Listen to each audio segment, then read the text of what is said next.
Yeah, I mean, based on what we've seen, there are at least 17 distinct Metroidvania experiences heading our way. 17. At least, yeah. So think of this deep dive as your curated guide, Arthur. We're going to highlight the most interesting stuff without drowning you in every single detail. Perfect. And for anyone who might be new to this whole Metroidvania thing, the basic idea is this.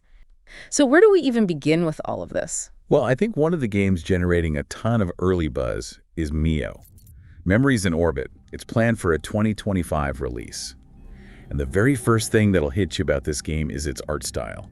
Like, it's entirely drawn in pencil. Whoa, really? Yeah, it's genuinely captivating. It's like a sketchbook come to life. But from what I've heard, Mio isn't just pretty to look at. It's supposed to have some seriously tough platforming and combat. Oh, absolutely. So it's shaping up to be this beautiful but brutal experience. I have to say, I'm already pretty intrigued by that contrast. Yeah, it's a good one. So in Mio, you play as this small robot, and you're exploring this massive interstellar arc called the Vessel. Okay. But something's gone wrong. The vessel's been overrun by these rogue machines. Yeah. So there's a lot of exploration to be done within these really intricate environments. Yeah. And as we said, the gameplay is supposed to be quite punishing. So you're going to need to be precise, strategic in how you approach things. It makes you wonder how controlling this little robot will affect the platforming, the combat. Right. Very interesting. And what about platforms? Good news there. Mio is going to be available on a whole bunch of them. Windows, Switch, PlayStation 4 and 5, as well as Xbox One and Series. So pretty much wherever you like to play. Okay, now for something that really caught me off guard. Shadow Labyrinth. When you hear that name, what do you picture? I guess something dark, mysterious, maybe a sprawling castle or, some ancient ruins. Definitely atmospheric. Exactly. But get this, Shadow Labyrinth is a reimagining of the Pac-Man universe. Wait, what? Yeah, as a dark 2D action platformer. You're kidding. Pac-Man? No kidding. I was just as surprised when I first read about it. That's a bold move. Yeah, you won't be playing as Pac-Man himself, though. The main character is a new protagonist called Swordsman Number 8. Okay. But you do have a companion, a yellow orb named P-U-Seek. So, Pac-Man is now a sidekick. He does resemble a certain yellow chomper, yes. Yeah. It'll be interesting to see how they work that familiar image into this darker setting. Right. So what's the goal in this Pac-Man Metroidvania? Well, the game takes place on a war-ravaged planet, and your main objective is to consume everything in the darkness to become the apex predator. Whoa, that got dark fast. Yeah, it did, didn't it? Yeah. And the gameplay is going to have all those classic Metroidvania elements, right? Jumping, navigating tricky areas, combat, unlocking abilities, but it's all framed within this dark maze-like world. And you'll be fighting bosses while trying to, eat everything in sight. Pretty much. Wow. And this game's connected to the Prime Video series Secret Level, right? Yeah, which is really interesting. It could mean some pretty deep narrative connections, maybe shared lore, characters that appear in both. It could offer a really rich experience. I like it. A multifaceted Pac-Man universe. So where can we play this one? Shadow Labyrinth is coming to Windows, Switch, PlayStation 5, and Xbox Series consoles. So pretty much all the current gen platforms. Cool. Okay, let's move on to a game with some serious pedigree behind it. Ender Magnolia, Bloom in the Mist. Oh yeah. This is the sequel to Ender Lilies, Quietest of the Nights, and it's releasing very soon, January 22nd or 23rd, 2025. Wow, right around the corner. And for those of you who played Ender Lilies, I know the anticipation is huge. Oh yeah. I mean, the first game was phenomenal. Beautiful atmosphere, really melancholic. And the gameplay was, challenging, but so rewarding. The expectations for this sequel are definitely through the roof. Totally agree. So what do we know about Ender Magnolia so far? Well, this time you play as Illyia. And a tuner. And her mission is to save these sorrowful artificial life forms called homunculi. Interesting. Yeah, they're being affected by these toxic fumes and transforming into monsters. So there's a real sense of urgency to her quest. It's an action RPG Metroidvania, so expect lots of exploration, combat, and most likely they'll bring back something similar to the spirit bonds from Ender Lilies. Those were really cool, teaming up with these ethereal companions to, help you in battle. Exactly. So it sounds like Ender Magnolia is aiming to deliver that same high-quality experience, both in terms of atmosphere and gameplay. It does seem that way. Awesome. And platforms. Like Mio, it's going wide. Windows, Switch, PlayStation, and Xbox consoles. Great. Okay, so now for a game that's looking to shake things up a bit. Genre-wise, we have Mandragora. Yeah, releasing April 17th, 2025. And this one's being described as a fusion of Metroidvania and Souls-like elements. Okay, now that's a combination that grabs your attention. Right. And for those who don't know, Souls-like often means very challenging combat.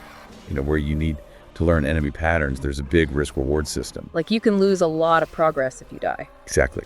And the narratives tend to be a bit darker, more mysterious, so we can probably expect some of those elements to bleed into Mandragora. Definitely. So what kind of world are we looking at here? Dark fantasy medieval, full of mobsters, bandits, and this curse called entropy. Sounds rough. It does, right. It's a story-driven 2.5D action RPG. 2.5D, so... You're basically moving on a 2D plane, but the environments have this sense of depth. Okay, I got it. And the combat is being described as weightier, more skill-driven. They're also talking about different fantasy archetypes you can play as, like spellcasters, tanks.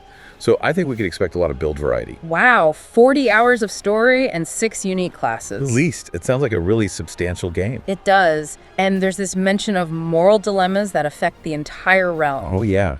So your choices could have consequences beyond your own journey, huh? It seems that way. Yeah. And it makes you wonder, how deep will those choices go? Will they really change the world, or is it more like a flavor thing? Good question. So what about platforms for this one? Initially, it's confirmed for PC, but it's also expected on PlayStation 4 and 5 and Xbox Series consoles, though that hasn't been officially confirmed yet. Okay, cool. Now let's shift gears a bit and talk about Blade Chimera, launching January 16th, 2025. Oh, this one's exciting. It's from Team Ladybug, and they're drawing inspiration from, a classic, Castlevania, Symphony of the Night. A classic, for sure. For a lot of people, that name just screams sprawling castles, awesome exploration. Right, and that inspiration is clear in the art style. Like the pixel art in Blade Chimera is gorgeous, that has that classic feel. Yeah. But you're actually playing as this silver-haired protagonist who hunts yokai-like demons. Interesting. Yeah, and it's all set in a near-future world, so it's blending this classic aesthetic with a slightly more modern backdrop. So you get that familiar Metroidvania loop, but in a fresh setting. And the combat sounds cool too, mixing melee weapons and ranged firearms. Right, it can make for some really dynamic encounters. The devs also mentioned a tight world design, which for Metroidvania fans is usually a good sign. Usually means the map is really well crafted with lots of interconnected paths and shortcuts. The good kind of backtracking. Definitely. So where can we play this one? PC and Nintendo Switch. Great. Now let's talk about Gal Guardians, Servants of the Dark. This one's coming out March 27th, 2025. Yeah. And this one also seems to channel Castlevania, Symphony of the Night, with a big emphasis on action. Yeah, definitely. You play as 2 demon-made sisters who have to defend their master's castle. That's a fun premise. Right. But the really cool part is you can instantly switch between the 2 sisters. One uses a gun, the other a whip. Oh, that's interesting. So ranged and melee. Exactly. So you can really adapt your combat on the fly.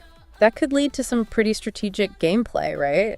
And maybe even some cool puzzles where you need to use both sisters' abilities. Yeah, definitely. And they also have special attacks you can use, like grenades, great swords.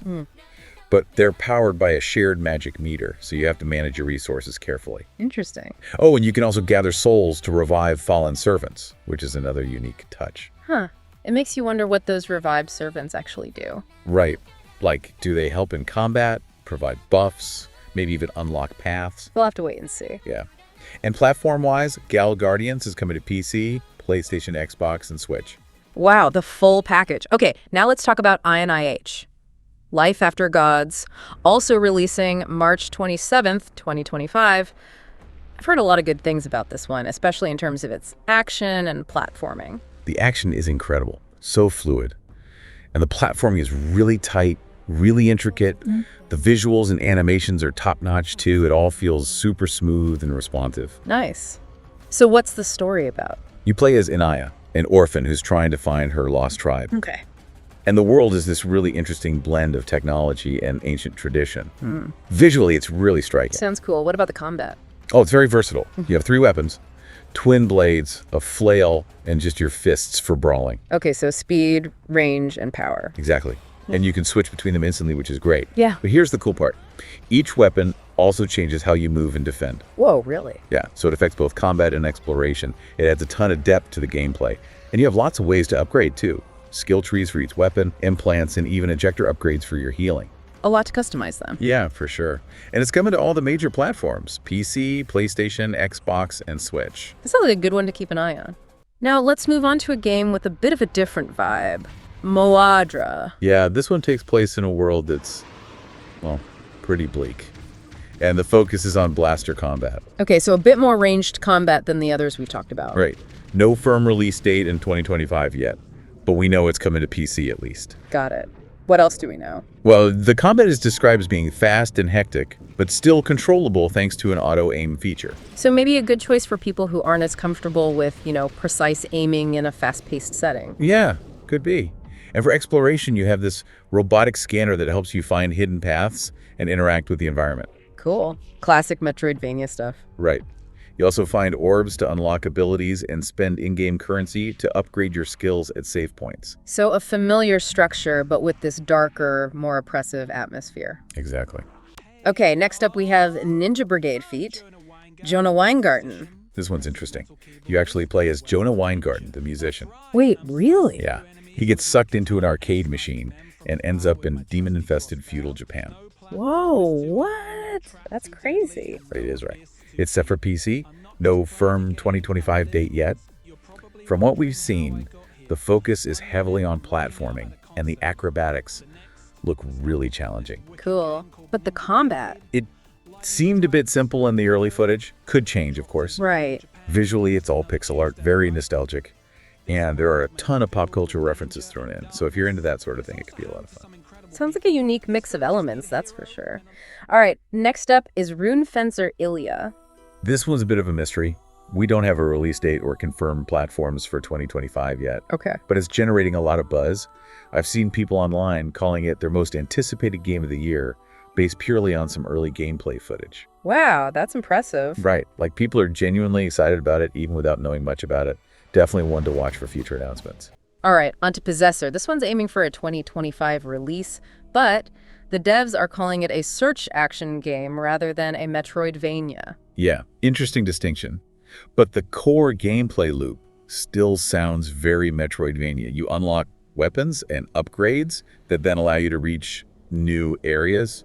So why not call it a Metroidvania then? Maybe they want to emphasize the exploration aspect more than, the intricate backtracking and ability gating that's common in Metroidvanias. Yeah. We'll see how it turns out. But the trailer definitely says 2025, so we know it's coming this year. Platforms are TBA, though. Okay, cool. Now, Constance, this one has a really unique art style. It does. It's all hand-drawn, and it looks incredible. Yeah, very distinctive. And the story sounds pretty deep, too. You play as an artist who's trying to escape this decaying world that represents her declining mental health. Oh, wow. That's heavy. It is, right? Yeah. And it makes you think, how will they use the gameplay and the art style to express those themes? Yeah, it could be really powerful. Definitely. It's coming out in Q4 2025, so late in the year. And it's planned for PC, PlayStation 5, Xbox Series, and Switch. All right, moving on to Star Iliad. This one comes from the devs of Phoenotopia Awakening, which was a fantastic game. Oh, I love that one. What's Star Iliad about? You explore the inside of a giant space leviathan. What? A leviathan. It's like a massive space creature. It's a retro-future Metroidvania, and the setting is incredibly imaginative. Wow, I have to see that. Yeah, it looks amazing. And considering how good Phoenotopia was, I have high hopes for this. Sweet too. When's it coming out? 2025. Exact date is TBA, but we know it's coming to PC Right. and maybe Mac as well. Cool. All right, on to ABSX X0. This is a 3D Metroidvania from the creators of Unsighted. Yep. It was originally hoped for in 2024, but it's still listed as a potential 2025 release. Okay. It has this coming soon tag on Steam, so, fingers crossed. 3D Metroidvanias are always interesting. What's this one like? They're saying it has 3D Zelda-like dungeons and a lot of character customization. Cool, so you can really tailor your experience. Yeah. And it's planned for PC, PlayStation 4, Switch, and Xbox One. Maybe even PlayStation 5 later on. Wow, pretty much everywhere. Okay, next up is Bushiden. This is a futuristic ninja action platformer. It's been in development for a while now, but people are still excited about it. It's supposed to be a throwback to the classic Metroidvanias, right? Yeah, with gameplay that feels like Shinobi. Oh, I loved those games. Fast-paced ninja action. Exactly. So when's this one coming out? Release date is TBA, but it's looking like 2025 is still possible. Sure. It's expected on PC, PlayStation 4, Switch, and they've mentioned a day one Xbox Game Pass release, so Xbox as well. Awesome. Okay, A Sister's Journey. This is an indie game that's almost finished. Oh, cool. Yeah, they're saying 2025 for this one too. It's a fast-paced action Metroidvania with a handcrafted pixel art world. I always love good pixel art. What's the story about? It's about this girl, Violet, who's searching for her missing sister. Sounds pretty emotional. Yeah. The gameplay is described as run and gun, with a lot of emphasis on platforming skills. It's confirmed for PC so far. Nice. All right, and finally, the one we've all been waiting for. Hollow Knight. Silksong. Ah, yes. The hype for this one is unreal. It really is. I mean, it's consistently at the top of most anticipated games lists, not just for Metroidvanias, but for all games. Absolutely. We don't have a solid release date yet, but there's been a lot of activity lately that has people thinking it could be soon. Like what?